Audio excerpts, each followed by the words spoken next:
The Lord be with you. Reading from the Holy Gospel according to Mark. Glory to you, Lord. Jesus said to his disciples, "Be watchful, stay awake, be alert. You do not know when the time will come. It is like people traveling abroad.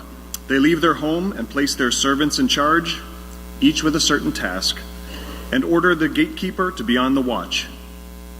Watch, therefore. You do not know when the owner of the house is coming, whether in the evening, or at midnight, or at cockcrow, or in the morning. May the owner not come suddenly and find you sleeping. What I say to you, I say to all. Watch." The Gospel of the Lord. Praise to you, Lord Jesus.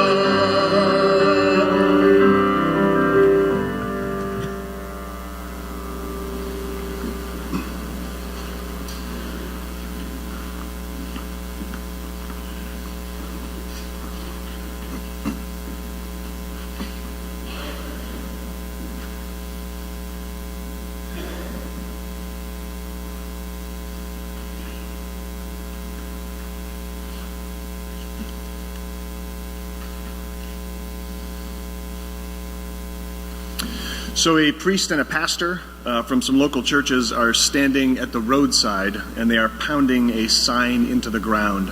And it's a pretty big sign, and the sign says, "The end is near. Turn yourself around now before it's too late." And so as they're putting in the sign, this car full of people is speeding past them, and the driver of the car rolls down the window and says, "Leave us alone, you religious freaks." So the priest turns to the pastor and says, "Do you think the sign should have just said, 'Caution, bridge out'?" Today in our gospel, this is the first Sunday of Advent, and we get a stark warning about preparing ourselves for something that is coming our way. In fact, the word Advent derives from the Latin adventus, which means the coming. And so this begs the question, who or what is coming, and what are we preparing for? Now, for many of us, the spiritual part of the season probably gets overwhelmed by some of the busyness of the season. It drives me slightly out of my mind that literally the day after Halloween, the Christmas displays are up and the frenzy begins. Now, in old times, Advent was this season of being very quiet, opening up space in our lives, listening to God's call, and being comfortable with emptiness. But in our time, I'm afraid most of the opposite is true. The poet and farmer Wendell Berry says that in so many ways, another way to say the holidays in the United States might be to say waste and overconsumption. Now, we just had Thanksgiving last week. I don't know about you, but I overconsumed to some degree, which leads to a state of bloating, lethargy, couch potatohood. And the same is actually true spiritually. When we are over-consuming, it leads to a state of being bloated, lethargic, dull. So in the midst of this, we hear Jesus say 3 times in today's short gospel, beware, stay awake, be alert. Now, I can never hear the phrase be alert without thinking of one of my father's bad jokes. Be alert, the world needs more alerts.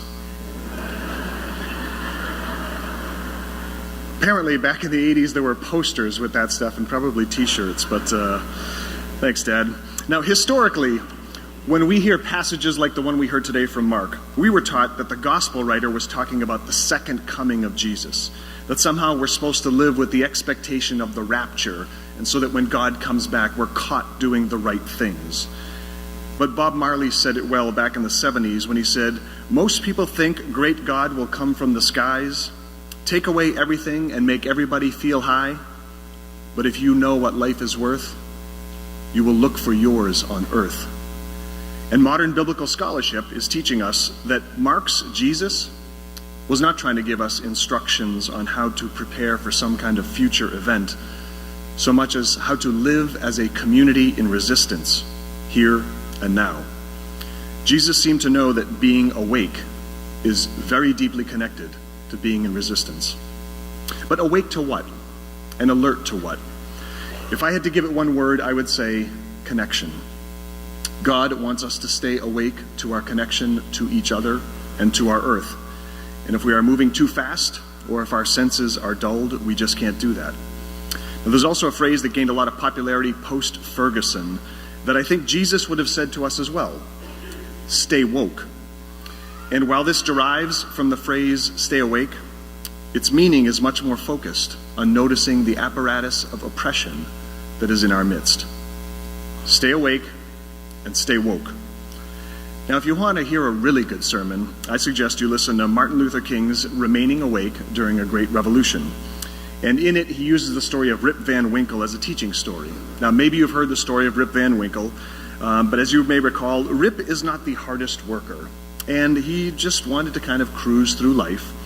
He was not really happy in his marriage.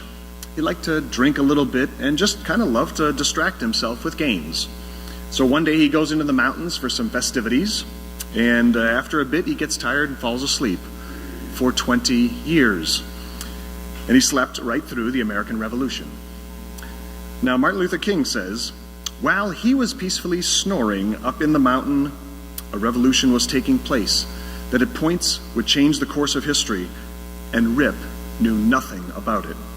And one of the great liabilities of life is that all too many people find themselves living amid a great period of social change, and yet they fail to develop the new attitudes, the new mental responses that the new situation demands. They end up sleeping through a revolution. We are in the midst of a great social change. And if we are going to both stay awake and stay woke, then we need to slow down and become more deliberate. We need to pay more attention to our connections and to oppression in our midst. Now, we don't just wake up once and then we kind of go, all right, I'm all set. Like, dude, you know what? I woke up 5 years ago and now I drive a Prius and I listen to great podcasts from NPR and I'm part of a CSA. I'm all set. Staying awake and staying woke, it's a daily practice. It requires constant attention. And it's needed in our primary relationships and in our social relationships as well. Now, I found the guidance of the contemplative monk, Brother David Stendhal-Rast, useful to me towards this end. And he offers a simple 3-step exercise on how to awaken from spiritual sleep. Step 1, wake up. Seems pretty obvious, but wake up to what?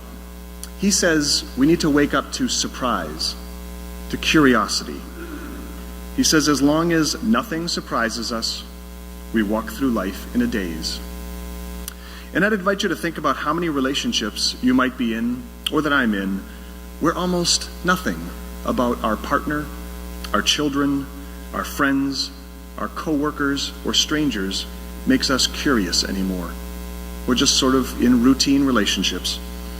Think of how many social situations we're in where we're no longer curious of how things got to be this way or how come they stay this way. Waking up helps us tend to be simultaneously more grateful but also more conscious. And so we might go, oh my God, I have running water. How come most of the world doesn't have this? So we ask ourselves, what can I be more curious about or surprised by? Now, step 2, we become aware of opportunities. So Brother David says there's a simple question that he asks himself to practice the second step. What's my opportunity here? So once we open ourselves to this surprise and curiosity, we see opportunities where there may have been none. So we might notice a way to act more lovingly in a relationship. We might see a chance to take action on behalf of an issue or step forward on something that's really important to us. We might make a different choice when we're buying something because we see the human or environmental impact of our purchase. But we begin to see more clearly these choice points that exist for us all the time, but we hadn't seen prior. And then we can take action to make a meaningful difference. So the second question, what is my opportunity here? And step 3, respond alertly. So the goal is not just to notice and say, my God, I could have done something really nice there, but to act differently. And so we work to develop this conscious response. What can I do to respond to the opportunity? So the 3 questions, what can I be more curious about or surprised by? What is my opportunity here? And what can I do to respond to the opportunity? Now don't be fooled. Simple does not mean easy. It is hard work to stay curious, to see the opportunities and to act upon them, especially if we are feeling stressed, overwhelmed, tired, or hurt. And I don't know about you, but I tend not to be very curious with people I dislike, with people who annoy me, with people who make demands of me or disagree with me. That's also why we need to slow down, to attend to ourselves and to attend to all the things that probably get in the way of a 3-step process like this. And I think about all the times each day I miss opportunities in my relationship with my kids, with my coworkers, just because I'm too involved in my life, my needs, my worries, my perspective. You know, I was at a concert on Friday night, and a friend of mine, Danielle Ponder, was performing, and as part of that concert, she just said the phrase, "Love is listening and asking, how can I help?" Now, a few weeks back at work, I'm trying to get out the door. It's close to 4 o'clock. I have a meeting at 4. It had been a long and busy day for me. And so the front desk at work, I'm a counselor and a social worker, and the front desk calls and says, there's someone who wants to see you. I was like, I don't have, and then the better part of me said, okay, I'll talk with her. So I prepare myself to go downstairs, and I tell myself, I'm just going to get her phone number. I'll call her back tomorrow. Easy. The situation can wait. Not curious. So I go down to the waiting room to encounter a young woman of color, 8 months pregnant. She's sanctioned from social services. She's homeless, trying to stay away from an abusive ex-boyfriend, and she's hoping to get back to her family downstate. And they've kind of distanced themselves from her because of some of her choices and this recent pregnancy. Still, I'm not real curious. And so I ask, do you have a phone? Because I'm trying to call her the next day. She says no. I say, of course you don't. I said, do you have a place for the night? She says, no. So I say, okay, let's call a few places and see if we can get you in. So we call 2 shelters that generally help people, women who are in situations. They're both full. It's now about 4:15. I'm late. So I go back up to my office to try to think of, all right, what else can we do? And so I text the Catholic Worker House, which is right across from where I work, to see, do they have any thoughts? And as I'm texting, the words on my phone jump out to me. Homeless woman, 8 months pregnant, maybe 19, fleeing violence, nowhere can house her tonight. And I finally see who's in front of me.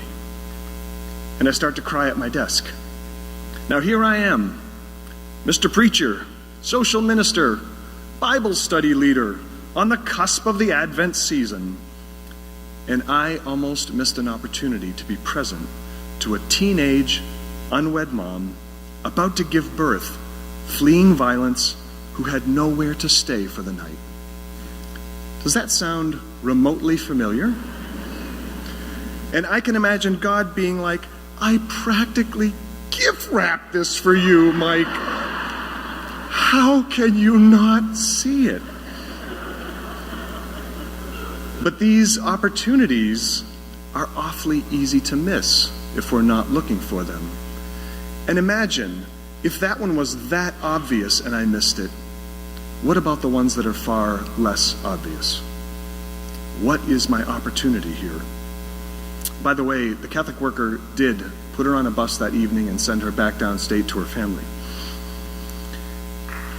Yeah. So over the next few weeks, as we lead up to Christmas, we're going to hear stories in the scriptures every week about ordinary people like you and me, who were awake and curious to what was in front of them, saw opportunities, and acted upon them. They said yes to these opportunities, having no idea about the impact or how anything would turn out.